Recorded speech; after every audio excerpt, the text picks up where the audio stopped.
Namaskar, this is CVR English and you are watching the India Budget Special with me Anukriti Sharma, and today I'm joined by my colleague in the studio Sandeep. Hello and welcome to the special budget show, and I'm Sandeep. So we are looking at the top highlights. Number one, the growth projections. India's GDP is expected to grow by 6.5 to 7%. Look that in the context, the GDP was 8.2% in the last financial year, but that was post-COVID growth. The pandemic had battered the Indian economy, so the last year was all about revival. Hence, the 8% growth happened.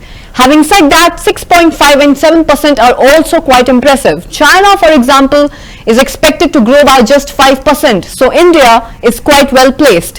Which brings us to highlight number two, inflation.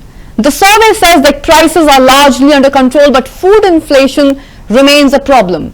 It was more than 9% last month. The economic survey has listed out reasons for this, why the inflation is so high. Mainly the weather, the heat wave and the pandemic fallout. It also says that India's short-term inflation outlook is benign, meaning not a cause of concern. But what about the long term? The survey has suggested some measures like increasing oilseed production, better storage for vegetables and producing more pulses. This is a long-term map for India's fight against inflation. But here's the catch cry. No farmers, no food. What food inflation are we talking about?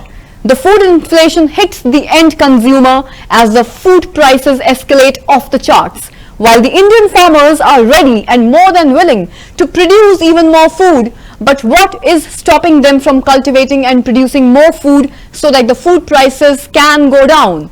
Yes, we are talking about food inflation, one of the byproducts of the Indian economy. But are we looking at the root cause of the problem here?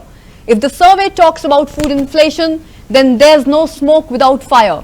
What does it mean? It means that the survey is subtly hinting at the showman behind food inflation, the Indian farmer, the farming community, the community that forms the core Indian agro fabric of the country, the community that is the bedrock of the food production in India. And the farmer has been hit the hardest by this economic survey. And to throw more light on the issues of the farmers, we have Shri Santveer Singh Mohanpura joining us live at CVR English Newsroom all the way from Rajasthan. Shri Santveer ji is the spokesperson for Grameen Kisan Majdoor Samiti, or the GKS, a prominent farmers organization from Rajasthan, also a part of Sanyukta Kisan Morcha. Santveer ji has actively participated in the farmers' agitation that was recently held in New Delhi. Santveer ji, Namaskar. Santveer ji is joining us today. Thank you so much for joining us on a Zoom call live all the way from Rajasthan. We welcome you. Santveer ji, आपका स्वागत है. धन्यवाद जी. संतवीर जी, सबसे पहले आपका स्वागत करना चाहेंगे और जानना चाहेंगे इस फूड इन्फ्लेशन के बारे में. आपका क्या कहना है इस इन्फ्लेशन के बारे में, जो कि आज इकोनॉमिक सर्वे में बहुत खास रूप से हाईलाइट हुआ है? देखिए मैडम, फूड इन्फ्लेशन आमजन की समस्या पूरे देश की है, लेकिन अगर किसान को प्रोत्साहन सरकार दे तो इस समस्या को दूर किया जा सकता है. किसान को जरूरत है अच्छे बीज की, अच्छी खाद की और बूंद बूंद सिंचाई पद्धति की. अगर सरकार किसान को प्रोत्साहित करती है, अच्छा बीज देती है, सिंचाई सुविधाएं देती है, तो बिल्कुल किसान इस समस्या को दूर कर सकता है. यह समस्या देश की है. आने वाले समय में फूड इन्फ्लेशन बढ़ सकता है. यह पूरी दुनिया की समस्या होने जा रही है, लेकिन हमारा भारत इस समस्या को दूर कर सकता है. बस सरकार हमें मदद करे, प्रोत्साहन करे और हम किसान देश की समस्या को दूर करने में सहायक होंगे. जी सर, अब आते हैं, आगे बढ़ते हैं. Let's talk about the minimum support price और the MSP. Just like we have the MRP on the consumables, farmers are demanding a guarantee on the MSP so that they are able to get some respite from the cost of production. As of today, the earnings are tilting towards the negative due to the heavy cost of inputs. संतवीर जी, हम आपसे जानना चाहेंगे इस MSP के बारे में और किसानों को क्या प्रताड़ना महसूस करनी पड़ रही है इस एमएसपी की वजह से, और सरकार की तरफ से एमएसपी को लेके वो क्या सहयोग चाहते हैं? मैडम, एमएसपी का मतलब है मिनिमम सपोर्ट प्राइस, न्यूनतम समर्थन मूल्य। किसान जो भी पैदा करता है, किसान चाहता है कि उसे उसका न्यूनतम समर्थन मूल्य तो तय हो, उसमें उसकी इनपुट कॉस्ट जुड़ी होती है। जो भी किसान पैदा करता है उसमें उसकी इनपुट कॉस्ट को जोड़ के उसको जो भी मुनाफा सरकार, हम तो 50% ऊपर मांग रहे हैं, स्वामीनाथन जी का कहना है रिपोर्ट में, डॉक्टर स्वामीनाथन का, तो हमारा इनपुट कॉस्ट जोड़ के, किसान का मुनाफा जोड़ के एक न्यूनतम समर्थन मूल्य तय किया जाए। ये डॉक्टर स्वामीनाथन ने अपनी रिपोर्ट में कहा है। हर सरकार आई और हर सरकार ने यह बात कही कि हम एमएसपी देंगे, हम एमएसपी देंगे। पिछली मोदी सरकार ने अपना ही फार्मूला निकाल लिया जिसमें उन्होंने कहा कि हम A2+FL की एमएसपी देंगे, जो कि कहीं फार्मूला है ही नहीं।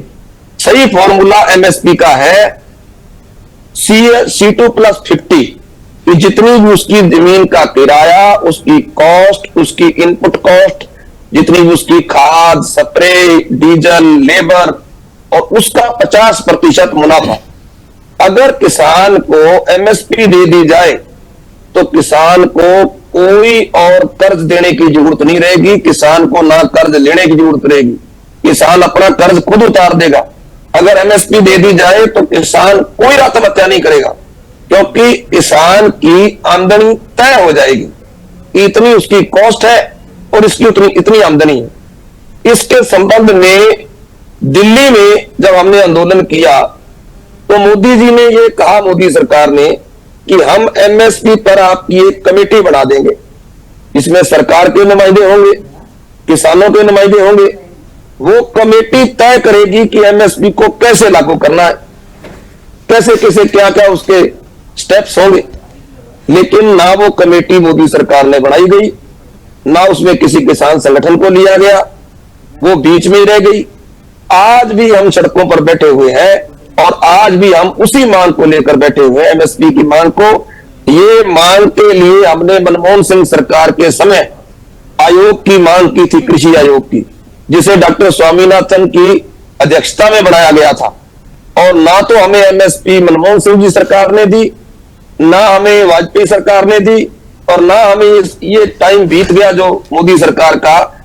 हमें हर सरकार वायदा देती है, एमएसपी कोई सरकार नहीं देती। एमएसपी हमारे किसानों की, भारत के किसानों की मूल मांग है। जी। So now we have understood that MSP is the fundamental need of the Indian farmer. The Indian farmer's fundamental need is the MSP, and the Indian farmer is demanding the MSP from the current government. The Indian farmer has been demanding the MSP for quite some time, and that fundamental need of the farmer has to be met by the government as per the economic survey, and we are hoping for the same with the upcoming India budget. Now let's move on to the third mudda, which is the dal and oil seeds. The farmers are being forced to import these seeds under the World Trade Organization pressure.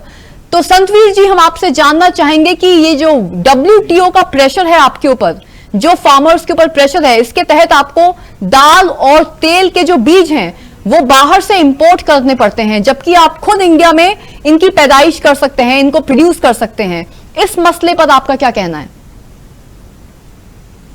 Madam, बहुत बढ़िया सवाल आपने किया है।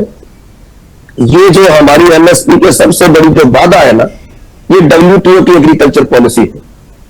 सरकारें हमें हो सकता है एमएसपी दे देती, लेकिन ये जो WTO की पॉलिसी है, एग्रीकल्चर पॉलिसी, इसी के कारण हमें ये जो एमएसपी है ये भी नहीं मिल रही। ये दोनों चीजें आपस में इंटरकनेक्टेड है।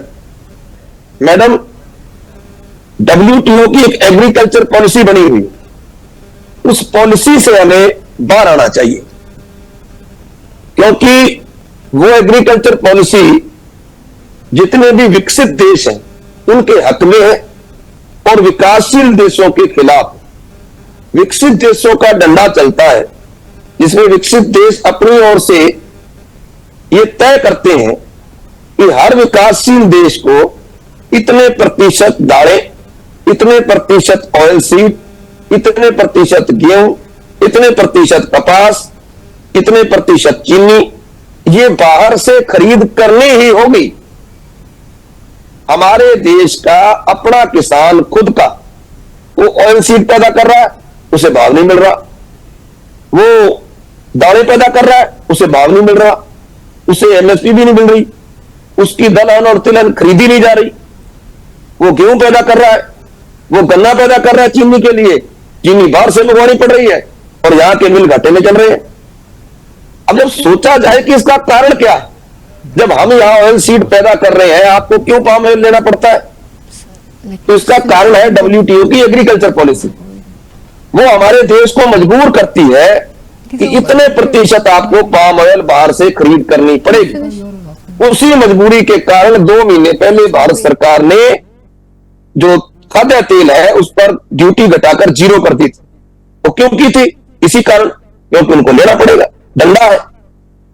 तो हमारी ये मांग थी कि हमें एमएसपी तब तक नहीं मिल सकता जब तक भारत सरकार WTO की एग्रीकल्चर पॉलिसी से बाहर नहीं आ जाती या उसे संशोधित नहीं करवा लेती। इस वक्त हमारे देश के साथ 32 विकासशील देश और हैं जिन्होंने WTO की इस पॉलिसी के खिलाफ आवाज उठाई, हमारी सरकार ने भी उठाई है। तो हमारी सरकार से यह मांग है कि WTO ने अपनी मीटिंग कैंसिल करके, स्थगित करके आगे कर दी है। WTO पर सभी विकासशील देशों का दबाव है। हम नहीं कहते कि WTO से भारत बाहर आए, भारत रहे, क्योंकि दुनिया ग्लोबलाइज है। पर एग्रीकल्चर पॉलिसी जो है ये किसानों के, भारत के किसानों के घाटे की पॉलिसी है। अमेरिका, कनाडा जैसे देश कान दूसरे हाथ से पकड़ते हैं और अपने किसानों को बहुत बड़ी सब्सिडी देते हैं, लेकिन हमारे देश के किसानों को एमएसपी के लिए वो सब्सिडी कहते हैं कि इनको मत दो, और हमारे ऊपर जो बाहर से ऑयल सीड और दालें और मंगाने के लिए जो डंडा है बड़े देशों का, जो विकसित देशों का, उस डंडे के कारण हमारे देश को बाहर से आयात करना पड़ता है और उसका सारे का सारा भार किसानों पर पड़ता है। जी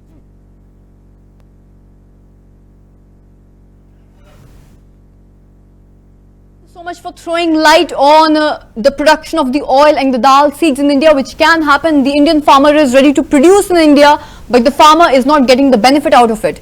Moving on to the last problem which the Indian farmer is facing, and then we move on to the budget related questions, is the irrigation, the bedrock of farming and cultivation. Santveer ji ka कहना है that from 1955 to 1980, a lot of dams and canals were constructed across the country for water storage. However, after 1980, no government has positively engaged in the construction of the maintenance of the country's dam and the canal networks. This has led to the overflow of the backup water into Pakistan and into the sea. संतवीर जी, ये सारा का सारा backup पानी जो है पाकिस्तान और समुद्र में चला जाता है, तो इसके बारे में आपका क्या कहना है और इसमें आपको सरकार से क्या सहयोग चाहिए इस इकोनॉमिक सर्वे को ध्यान में रखते हुए? मैडम, ये बहुत बड़ी समस्या आपने उठाई, बहुत बड़ी मांग है। इस मांग के लिए मैं आपसे 2-1 मिनट की चर्चा चाहूंगा। मुझे बीच में इंटरप्ट मत किया जाए क्योंकि बड़ा मुद्दा है। मैडम, जो ये मांग है ना पानी की, सिंचाई की, ये मैं ये नहीं कह रहा 1980 के बाद काम नहीं, बिल्कुल काम नहीं हुआ, काम हुआ पर बहुत धीमी गति से। ज्यादातर जो हमारे डैम है, चाहे वो पौंग डैम है, उत्तर में भाखड़ा डैम है, तीन डैम है, थैंक यू, ये सारे पहले के बने। हमारा बहुत सा पानी आज भी जो उत्तर का पानी है, उत्तर के डैम का, जिसमें हिमाचल प्रदेश में डैम बने हुए हैं, जिसमें हिमाचल में जो डैम में रोका जाता है पानी, वो पंजाब, हरियाणा और राजस्थान और दिल्ली, ये 4 प्रदेशों का है। इसमें बहुत सा पानी जो है वो बहकर पाकिस्तान चला जाता है। सतलुज दरिया है हमारा, सतलुज रिवर, वो भी हमारे से बहती हुई पंजाब से पाकिस्तान निकल जाती है। रावी जो रिवर है वो भी निकल जाती है। ब्यास रिवर का सतलुज के में संगम हो जाता है, वो भी, उसका पानी भी पाकिस्तान चला जाता है। ऐसी बात नहीं है कि पानी हम रोक नहीं रहे, पानी हमने डैम बढ़ाए हुए हैं। हमारा वहां भाखड़ा डैम है, पौंग डैम है, थीम डैम है, तो वो डैम पर्याप्त नहीं है। वो डैम बरसाती सीजन में भर जाते हैं और उसके बाद हमें ना चाहते भी पानी पाकिस्तान छोड़ना पड़ता है। तो एक तो जरूरत है कि यहां जो ऊपर हिमाचल के ऊपर जो जम्मू कश्मीर की नदियां हैं, जो बह कर नीचे चली जाती है, भौगोलिक परिस्थिति उनकी ऐसी है वो पाकिस्तान चली जाती है। उनमें एक चचेरा बांध, या मैं भूल गया थोड़े दिमाग में, चमेरा बांध है, ये प्रस्तावित है अटल जी की सरकार के समय। एक तो बांध बनाया जाना चाहिए। दूसरा मैडम, एक सबसे बड़ी बात है कि हमारी जो गंगा रिवर है, वो रिवर जहां उत्तराखंड से निकलकर और आपके ये यूपी बिहार से होती हुए पश्चिम बंगाल से आगे चली जाती है, और उसका बहुत सा पानी समुद्र में चला जाता है, अनयूज होकर चला जाता है। अटल बिहारी वाजपेयी सरकार के समय ये मांग पर काम हुआ था, जो मांग हम आज भी उठा रहे हैं, उसका नाम था शारदा यमुना लिंक चैनल। वो शारदा यमुना लिंक चैनल जो है, वो गंगा के पानी को शारदा नदी के जरिए यमुना में लाया जाना था और यमुना से सतलुज में लाया जाना था। अटल जी ने कहा था नदियां जोड़ने का और सड़कों का, दो काम बड़े कहे थे। तो ये नदियां जोड़ने की बात जो है ना, ये बहुत अच्छी काम था। वो शारदा यमुना लिंक का काम वहीं रुक गया। हमारी आज की सरकार के इस बजट में सबसे बड़ी मांग ये है कि जो हरियाणा, पंजाब, राजस्थान और दिल्ली, इन 4 स्टेटों का पानी का झगड़ा है, वो चारों स्टेटों का पानी का झगड़ा खत्म हो जाए। अगर भारत सरकार गंगा नदी के पानी को वाया ये शारदा नदी और शारदा से यमुना और यमुना से सतलुज इसको लिंक कर दे, तो जो हमारा बहुत सारा पानी बहकर समुद्र में चला जाता है, और दूसरा जो हमारा हिमाचल में या जम्मू कश्मीर में जो प्रस्तावित बांध है, जो भी बनना बाकी है, अगर वो बन जाए और हमारे जो मौजूदा बांध है उनकी क्षमता और ऊंचाई बढ़ जाए, तो जो पाकिस्तान में हमारा पानी चला जाता है वो पानी नहीं जा पाएगा।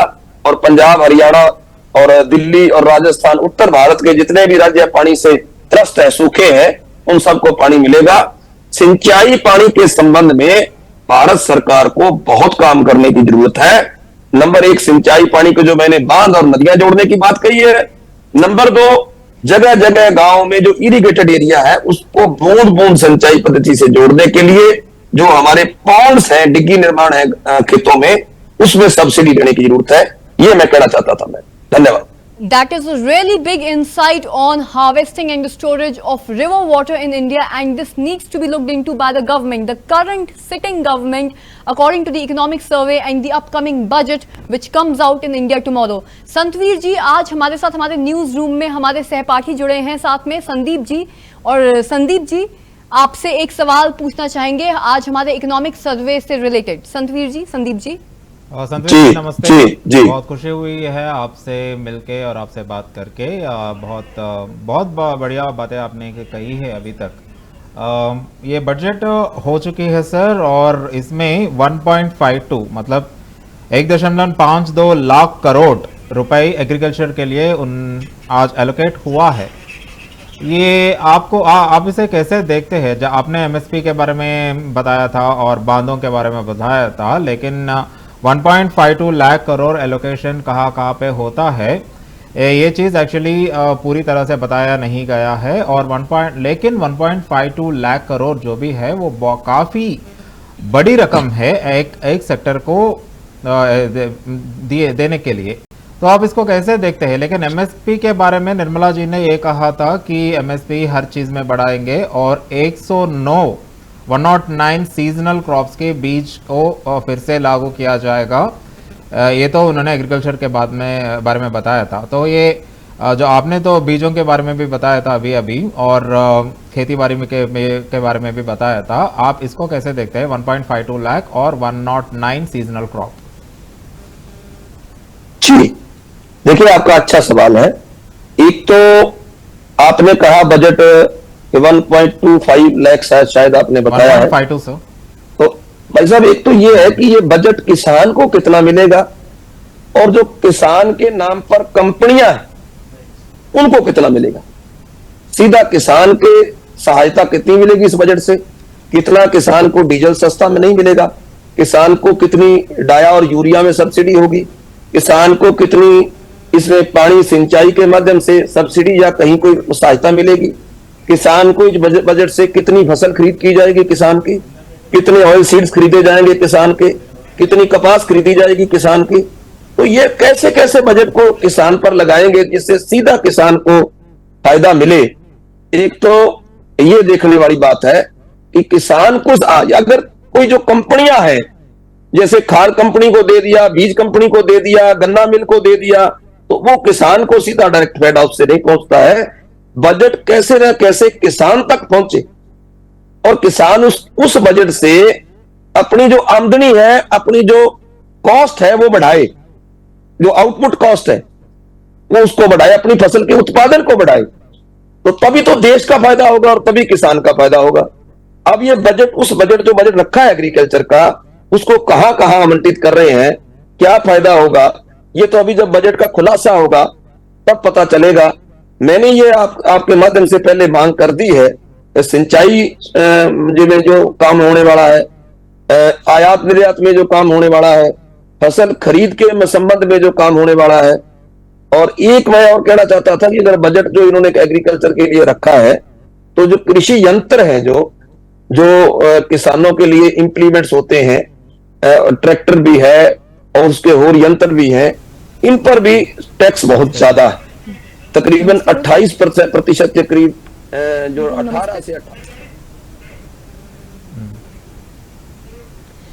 संतवीर जी, आज हमारे साथ जुड़ने के लिए, सीवीआर इंग्लिश के साथ जुड़ने के लिए आपका बहुत बहुत धन्यवाद। और जो हमारा इकोनॉमिक सर्वे है और कल जो हमारा इंडिया बजट 2024 रिलीज होने वाला है, उस पर बहुत सारे महत्वपूर्ण मुद्दों पर बात करने के लिए बहुत बहुत धन्यवाद। हमारे साथ जुड़ने के लिए, सीवीआर इंग्लिश के साथ जुड़ने के लिए आपका धन्यवाद। धन्यवाद संतवीर जी। And regarding the budget, whatever which is already presented, Anukriti, yes, 1.52 lakh is definitely a huge amount. Very huge amount. But definitely, frankly speaking, she highlighted two things, that is the two-wheeler and the tractors loan. Yes. जैसे कि what Santvir sir has said that it is not clear that 1.52 where it will be used, whether it will be going to the farmer or whether it will be going to the companies.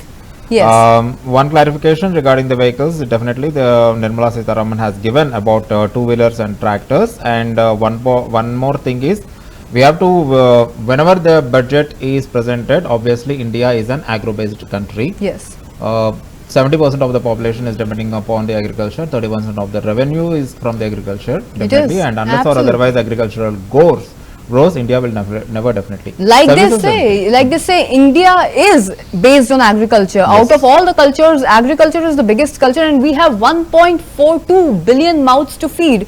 So definitely this problem in the economic survey, which is reflecting, becomes a national security concern, and by extension, it also becomes a concern for the upcoming budget that we have to look into. Yes. So moving on to the third highlight for this economic survey, which was presented in the Indian Parliament today. Sandeep, we have one more highlight from this economic survey, and that is the jobs. Now, it's a major concern for India because 30% of the Indian graduates are unemployed. However, the economic survey, Sandeep, argues that India's job market is quite robust. But I would say, based on what? Now, the economic survey is saying that this is on the basis of the PLFS, or the Periodic Labour Force Survey. It says that India's youth unemployment has come down from almost 18% in 2018 to 10% now. That's what the economic survey says. It also says that more women have joined the workforce, but the survey does flag a major issue, and that is artificial intelligence, Sandeep. Let's talk a bit about artificial intelligence and how AI has severely given a setback or impact to several industries, not just across the nation but worldwide. How is AI particularly affecting the job sector in India? Yeah, I would like to add that in the present budget, whatever it is presented, yes, Nirmala Sitharaman, the finance minister, has definitely addressed this particular issue on the employment, because employment is a very key role. And since past one decade, just the opposition and the ruling parties are fighting over the figures of the employment.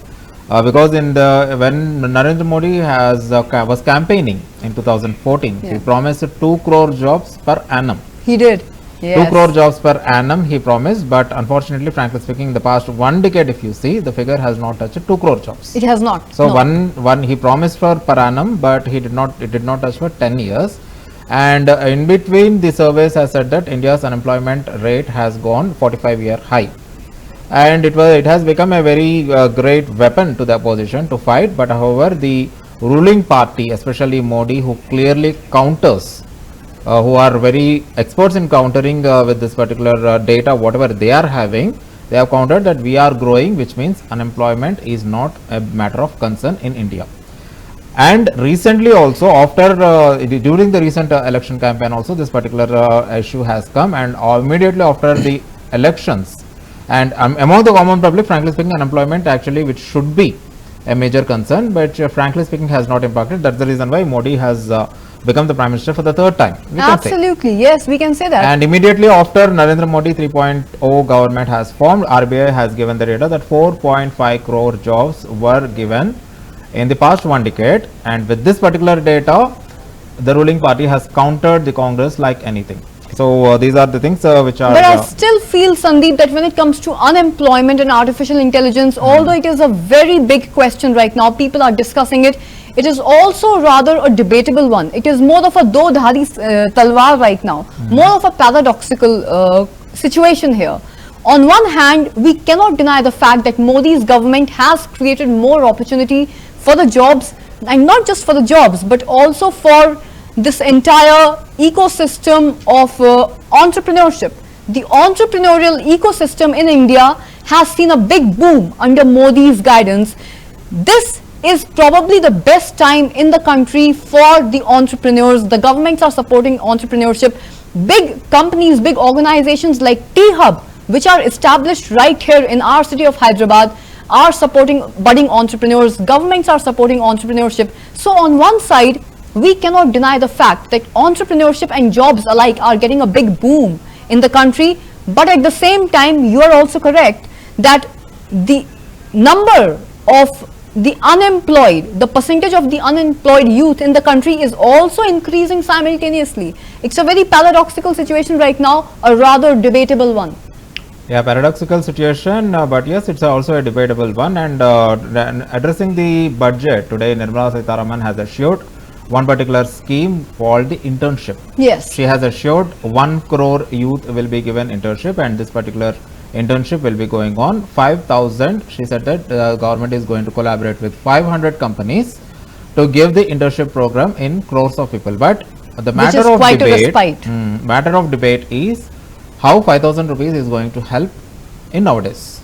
Again, in a situation like today with inflation on the rise worldwide, what is the real value of rupees 5,000? That is a very big question. Yes, and one more thing is what happens to how much long this internship is going to be there, and what would be the next step for the interns is a question mark, which is not addressed in the present budget. Why? Because internship hardly it should be there for 5,000. If they assure the internship will be there for 1 year, and if they guarantee the job in the same companies or the other related companies, then it will be a very, very good step. And for that, they have to create a roadmap for this internship, because just giving 5,000 internship will not be solving the problem permanently, because it is just a sign of relief.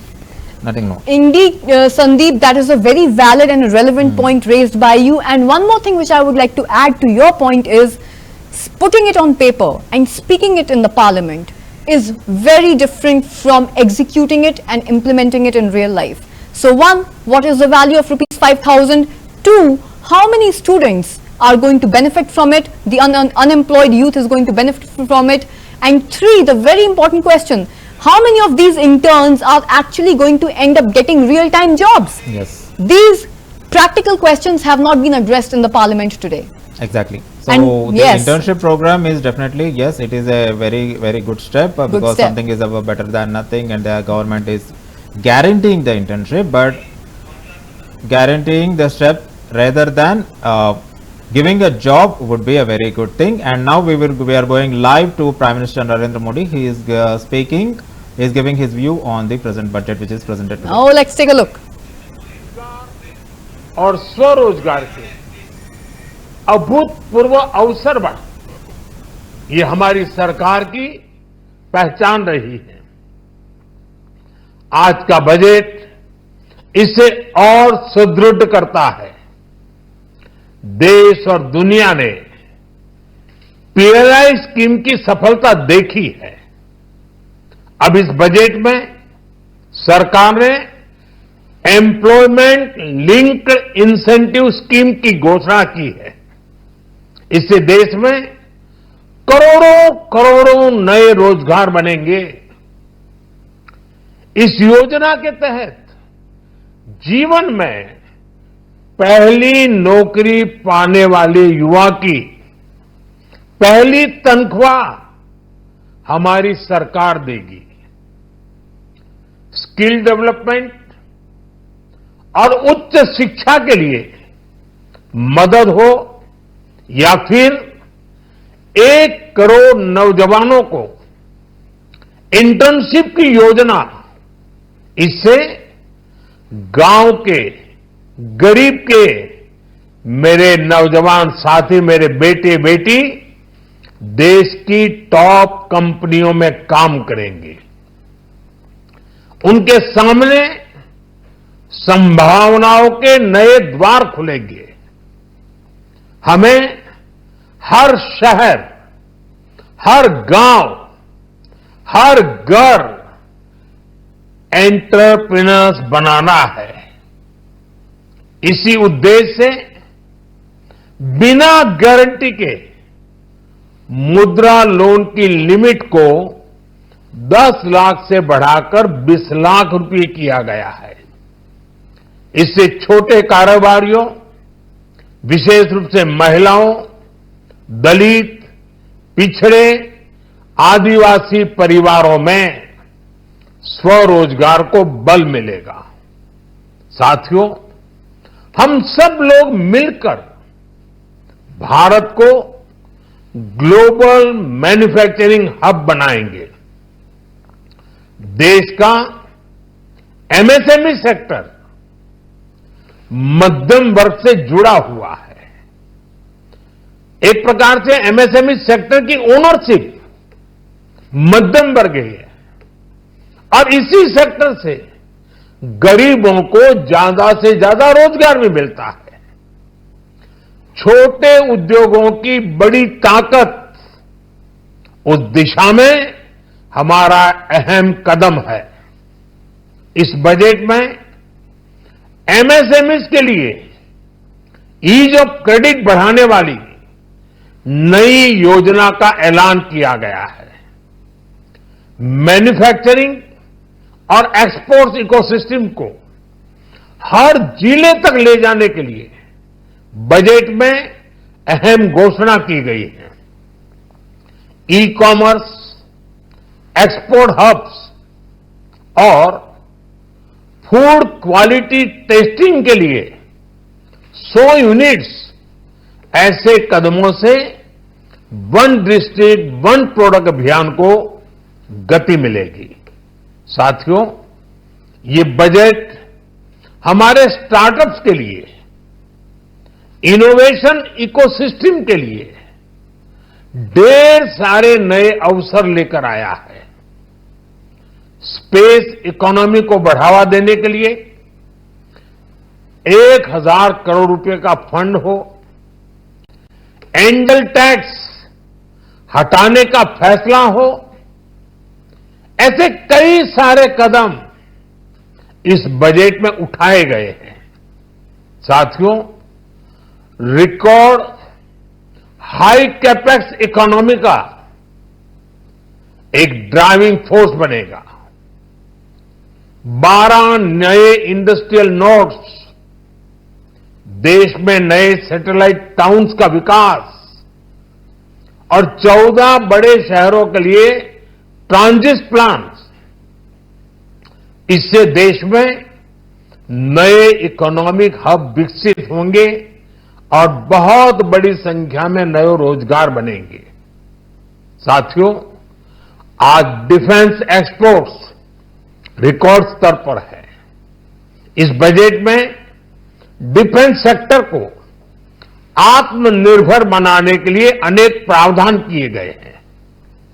आज पूरी दुनिया में भारत के प्रति आकर्षण बढ़ा है और भारत में टूरिज्म के क्षेत्र में नई संभावनाएं बनी हैं। टूरिज्म क्षेत्र गरीब और मध्यम वर्ग के लिए कई अवसर लेके आता है। इस बजट में टूरिज्म क्षेत्र पर भी विशेष बल दिया गया है। साथियों, एनडीए सरकार ने पिछले 10 साल में ये सुनिश्चित किया है कि गरीब और मध्यम वर्ग को लगातार टैक्स से राहत मिलती रहे। इस बजट में भी इनकम टैक्स में कटौती और स्टैंडर्ड डिडक्शन में वृद्धि का फैसला लिया गया है। टीडीएस के नियमों को भी सरल किया गया है। इन कदमों से हर टैक्स पेयर को अतिरिक्त बचत होने वाली है। साथियों, देश के विकास के लिए भारत के पूर्वी क्षेत्र का संपूर्ण विकास पूर्वोदय के विजन द्वारा हमारे इस अभियान को नई गति, नई ऊर्जा मिलेगी। हम पूर्वी भारत में कई महत्वपूर्ण इंफ्रास्ट्रक्चर जैसे हाईवेज, वाटर प्रोजेक्ट्स और पावर प्रोजेक्ट्स का निर्माण कर विकास को नई गति देंगे।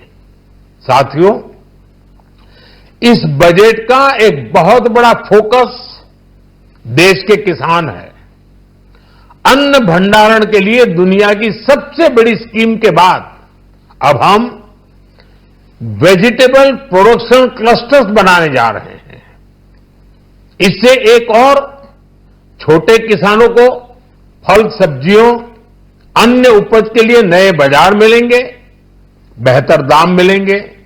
तो दूसरी ओर हमारे मध्यम वर्ग के लिए फल, सब्जियों की उपलब्धता बढ़ेगी और परिवार के लिए पोषण भी सुनिश्चित होगा। कृषि क्षेत्र में भारत का आत्मनिर्भर बनना समय की मांग है। इसलिए दलहन, तिलहन की पैदावार बढ़ाने के लिए किसानों को मदद की घोषणा की गई है।